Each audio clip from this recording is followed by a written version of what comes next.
I had an accident when I was a kid. I was playing Sandlot football and I had my teeth knocked out playing the game.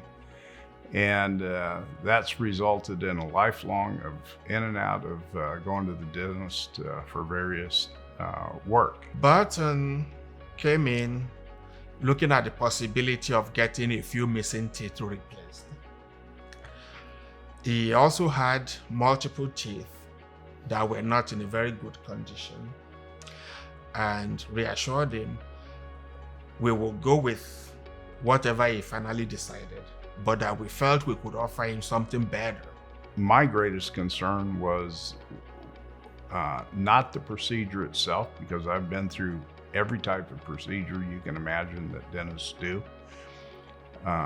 except braces. But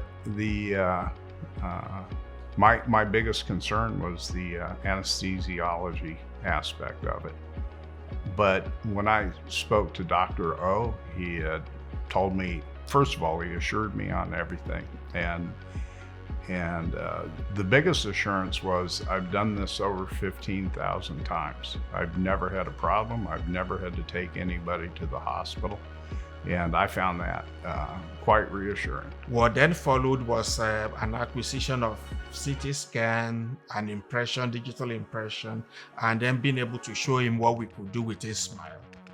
And also the challenges of replacing so many missing teeth and getting them to match in appearance, in color, with what he already has, considering the amount of gum recession and a lot of other things that were going on.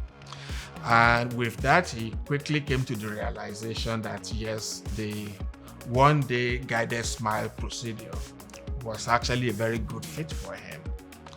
And we proceeded with a treatment plan that involved that. He's very skilled. Every bit of the way I've found him skilled. And this process has been going on for about a year now. Yeah, so it's many visits and it's gone just the way that he's said that it would go. And I'm very pleased with it as well. A year ago is when I had my free consultation with Dr. Owen, and I also met his staff. And I'll have to say, during the course of the past year over the visits, they've been so friendly that I consider Dr. O and his staff friends. So I've been very pleased with the service, and they're good people here.